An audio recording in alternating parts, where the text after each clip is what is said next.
Igbo ndị ọma, Igbo chiri nze chi ọzọ, anyị na-anabata unu n'oge akụkọ ụwa nke taa bụ nke siri na Enyimba TV nke dị n'ala Aba steeti Abịa na-abịara unu. Taa bụ Tọzdee, abalị 24 n'ọnwa iri afọ 2024. Onye kpa akụkọ nke taa n'ọnụ bụ m Ogechi Nwachukwu Ụzọma. Ugbu a ka anyị gaa n'akụkọ ndị anyị jiri bịa. Otu jikọtara ndị ọrụ ọnụ na steeti Abịa na-akpọ oku ka e nwee nhazigharị n'ebe o mekọtara ego ụgwọ ọnwa opekata mpe, na-arụgide ka e nwee ihe nkọwa doro anya otu esiri etinye ya n'ọrụ. Ọchịchọ ha bụ n'ihi ọgbakọ nke dịrị n'etiti ndị nnọchiteanya otu Labour nakwa ndị nnọchiteanya nke gọọmenti steeti Abịa bụ ebe a nọrọ nwee mkparịta ụka gbasara nhazigharị ụgwọ ọnwa opekata mpe, mana enweghị mkpebi ọbụla nke mere n'oge ahụ.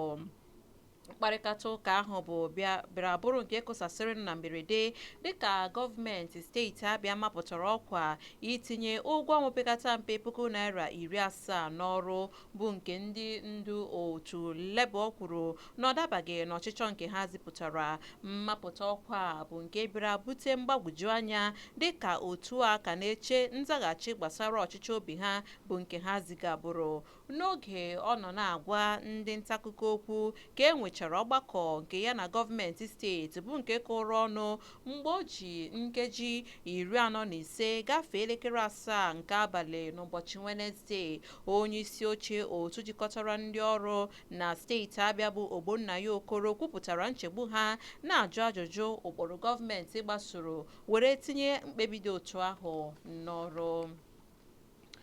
N'ịga n'iru n'akụkọ, onye na-anọchite anya isi ukwu atọ ụmụnne Ochi Federal Constituency na steeti Abịa bụ Honorable Amobi Oga ajụla ịnabata nhọpụta nke ahọpụtara ya dịka onye isi oche otu kansụl ịchụnta vootu nke Zenith Labour Party na nke onye na-azọkwa onye isi oche ọchịchị kansụl. Nhọpụta bụ nke siri n'aka Chinedu Ekeke, onye ji aha otu pati ZLP na-azọkwa onye isi oche ọchịchị kansụl isi ukwu atọ na onye osote ya bụ Ifeanyi Njoko, bụ nke ọ ga-ajụrụ ịnabata n'ihi nchegbu na nke a megodoro ụfọdụ ụkpụrụ n'ime otu pati a. N'oge ọ na-ezipụta ekele ya, Amobi Oga kelere ha maka nhọpụta ma kọwaa na ịnabata ya bụ nke ga-akụsasị nrubeisi nke ụkpụrụ iwu na-echekwa otu pati a, ma rụtụ aka na gọọmenti steeti Abịa nke gọvanọ Alex Oti bụ onye ndu ya akwadobeghị otu pati ZLP n'ihu ọhaneze. N'atụmatụ ịhazigharị ndị otu osachi ya, onye isi ala Tinubu akwadola nyegharị ọrụ ndị minista mmadụ 10 ma wepụ mmadụ 5, họpụta mmadụ 7 ndị ọhụrụ bụ nke a ga-ewega n'aka ụlọ omeiwu ukwu nke ala anyị Naịjirịa maka nkwado. Nke a na-abịa dịka onye isi ala gụgharịrị aha ụlọọrụ ministri nke mwulite Niger Delta ka ọ bụrụzie nke ga-azawazi ụlọọrụ ministri nke mwulite mpaghara, ka ọ dị ewepụrụ kpamkpam ụlọọrụ ministri nke na-ahụ maka mwulite egwuregwu ma mmekọta ọnụ ụlọọrụ nke ministri ọchịchị etiti nke nka ọdịnala nlereanya nakwa nkọwapụta nke ga-enye aka mwulite nke akụnụba. Mkpebi a na-abịa ka e nwechara ọgbakọ otu kansụl ije ozi nke ọchịchị etiti agba nke 19 ya n'obi ọchịchị nke dị n'Abuja.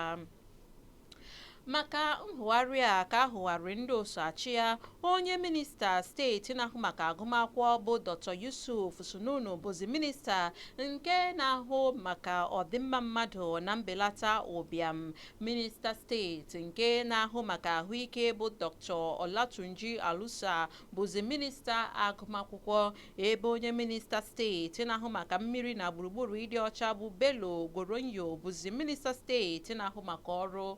Minista nke na-ahụ maka mwulite nke Niger Delta Abubakar Momo bụzi minista na-ahụ maka mwulite nke mpaghara. Minista steeti nke na-ahụ maka mwulite ndị ntorobịa Dr. Ayodele Olawande bụzi minista mwulite nke ndị ntorobịa. Minista steeti nke na-ahụ maka gburugburu Dọkịta Salako Adebayo bụzi minista steeti nke na-ahụ maka ahụike nakwa ọtụtụ ndị ọzọ, ebe onye minista na-ahụ maka mgbatị mgbasa ozi na nnukwu nhazi nke ala anyị bụ Mohammed Idris bụ onye mere ka amata nke a ma mee ka o ruo ndị nta akụkọ aka. The President has approved the immediate implementation of 8 far-reaching actions to reinvigorate the administration's capacity for optimal efficiency, pursuant of its commitment to deliver on its promises to Nigerians. The 8 actions approved by the President include: 1, as the Minister of Information had already told us, the renaming of the Ministry of Data Development to Ministry of Regional Development to oversee the activities of all the regional development commissions. The regional development commissions to be under the supervision of the ministry are the Niger Delta Development Commission, the Southeast Development Commission, the Northeast Development Commission, and the Northwest Development Commission. N'ịga n'iru n'akụkọ nke anyị ji n'aka n'ebe o mekọtakwara okwu gbasara ndị minista. Onye isi ala họpụtala ndị minista ọhụrụ nke dị mmadụ 7 ma na-echezi nkwado nke ụlọ omeiwu ukwu. Nke a gụnyere Dọkịta Nnetawe Yewada nke Plateau dịka onye minista maka ọdịmma mbelatatụ aka nke ụbịam na agụrụ, Mmadu Dingyadi nke Sokoto dịka minista ọrụ nakwa iwere mmadụ n'ọrụ, Bianca Odumegwu dịka minista nke na-ahụ maka nke steeti na-ahụ maka ihe na-eme na mba ndị ọzọ, Dọkịta Jumoke Oduwole nke Ogun minista na-ahụ maka nrụpụta ọrụ, azụmahịa nakwa mwunye ihe, Idi Maiha nke Kaduna dịka minista na-ahụ maka mwulite ọzụzụ anụmanụ, Yusuf Ata nke Kano dịka minista nke steeti na-ahụ maka mwulite obodo nakwa ụlọ, Dr. Suwaiba Ahmed nke Kano onye minista nke steeti na-ahụ maka agụmakwụkwọ. Tinubu gbara ndị minista ọhụrụ ahọpụtara ume nakwa ndị nke enyefere ọrụ ọhụrụ n'aka ka ha ghọta nke a dịka ọkpụkpọ oku ịrụ ọrụ nye Naịjirịa. N'ịga n'ihu, Shehu Diko ka ahọpụtara dịka onye isi oche ụlọ ọrụ na-ahụ maka egwuregwu, Sunday Dare onye bụburu onye minista egwuregwu ka ahọpụtara dịka onye ndụmọdụ pụrụ iche nye onye isi ala na mkparịta ụka ọhaneze nakwa nhazi.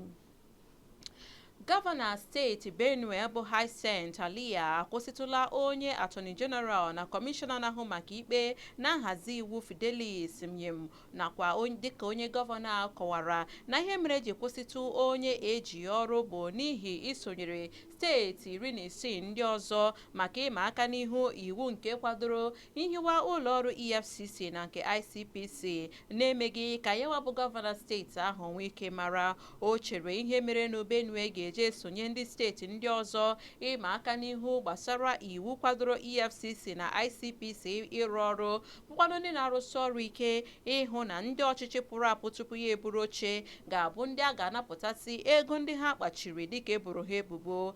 Alia boro onye kọmishọna ahụ ebubo na ọ bụ onye na-arụ ọrụ n'ịkwụrụ n'ụkwụ nke onwe ya na-ebugo ụzọ kpọtụrụ ọchịchị ya ma marakwa ma ya kwadoro nke ahụ tupu ya aga n'iru. Ụlọ omeiwu nnọchiteanya enyela ntụziaka n'ebe otu kọmitii na-ahụ maka ikikere ọkụ nọ ka eme nchọpụta gbasara ihe merenụ isi iyi nke na-enye ọkụ latrik ji ada kwamgbe ma hụ na a ga-enyewe nkọwapụta gbasara nke ahụ n'izu ụka 3. Mkpebi a na-abịa dịka e nwere ntụpụta aro nke siri n'aka Honorable Manshu Manusoro onye rụtara aka mkpa ọ dị na a ga-eleba anya gbasara otu nke a si bụrụ nke na-ebute oke ọchịchịrị nakwa oke ihe ịma aka n'ihu nyere ụmụafọ Naịjirịa bụkwanụ ndị na-agabiga ọnọdụ nke na-ekwesịghị ekwesị ma kọwaa na nke a bụrụla nke pịachirila n'ugboro 8 n'ime otu afọ 2024.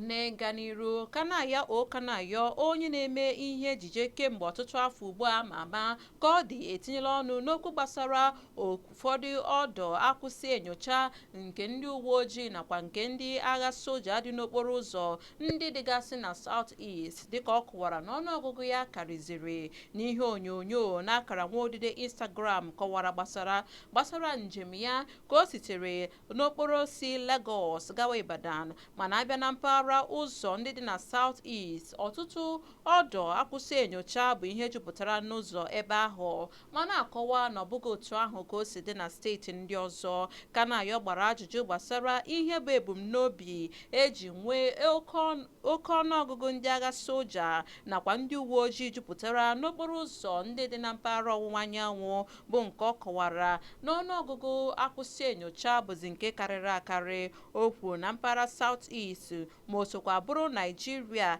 ebe kwesịrị ime ya ka emere ibe ya, n'ihi na eme onye ọzọ ka emere ibe ya, n'eziokwu n'obi ga-adị ya mma.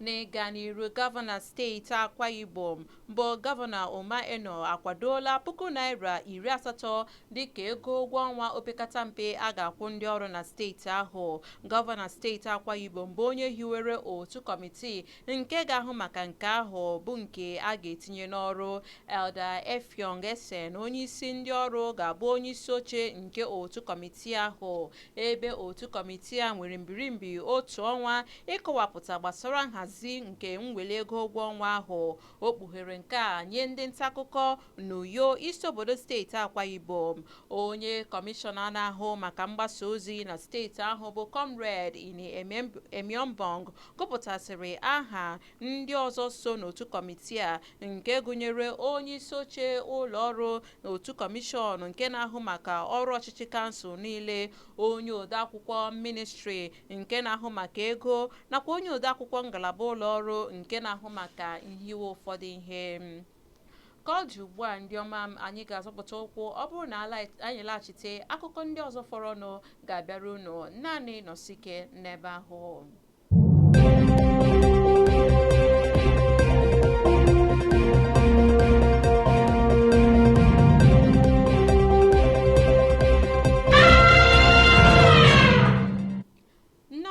Ndị ọma, ugbu a ka anyị gaa n'akụkọ azụmahịa. Ndị nwere ọdọ ahịa mmanụ patrol na steeti Rivers abaala mba na ha ga-agbachisi azụmahịa ha n'ihi ebubo ha na-ebo na nwụchiri ụgbọala tanka nke bụ mmanụ dizel lita 1,300,000. Onye isi oche otu jikọtara ndị nwere ọdọ ahịa mmanụ nke bụ Petron na steeti Rivers, Francis Dimkpa, bụ onye mere ka amata nke a ma bapụta mba ahụ n'oke olu, bụ nke rutere ndị nta akụkọ aka na Port Harcourt. Francis Dimkpa bụ onye kọwara na ụgbọala tanka abụọ bụ mmanụ si ọdọ mmanụ One n'ọchịchị kansụl Eleme nke steeti ahụ na-apụ mgbe ndị agha soja nke nọmba 6 Division nwụchiri ụgbọala trọk ndị a ma buga ya n'isi ụlọ ọrụ ha nke dị na Port Harcourt. O kwuru na otu ọ dị na ha na ndị agha soja ezutela ebe na-ewela mkparịta ụka n'ụlọ ọrụ nke na-ahụ maka iwu nchekwa mpaghara mmanụ patrol n'ogo nke elu ya ga-ewere ihe a ga-eji eme nchọpụta site n'ụgbọala tanka ndị ahụ. N'ama egwuregwu enyi na enyi nke ga-adị n'etiti otu egwu bọọlụ Super Eagles nakwa ndị otu ha nke mba Algeria ka a ga-anọzi n'ama egwuregwu Reno Stars nke dị n'Ikene agba ya. Nke a bụ nke ga-adị na Satọde abalị 26 nke ọnwa Ọktoba dịka esiri hazie ya na mbụ. Ama egwuregwu Mobolaji Johnson Onikan nke dị na steeti Lagos bụ ebe a gara anọbu agba ya bụ egwuregwu, mana bụrụzie nke agbanwere site n'aka otu na-ahụ maka nhazi egwuregwu bọọlụ n'ala Naịjirịa bụ otu NFF, ebe ha na-ekwupụtaghị ihe mere na eji yigharịa ya ebe ọzọ. Mana otu ọ dị, egwuregwu nke abụọ nke ga-adịkwa n'etiti otu Super Falcons nakwa ndị otu ha nke Algeria ga-abụ nke a ga-anọzi n'ama egwuregwu ahụ agba, bụ nke ga-adị n'ụbọchị Tuzdee izuụka na-abịa abịa. Egwuregwu a bụ nke ga-amalite ma ọ kụọ elekere 4 nke mgbede nke elekere ala anyị Naịjirịa.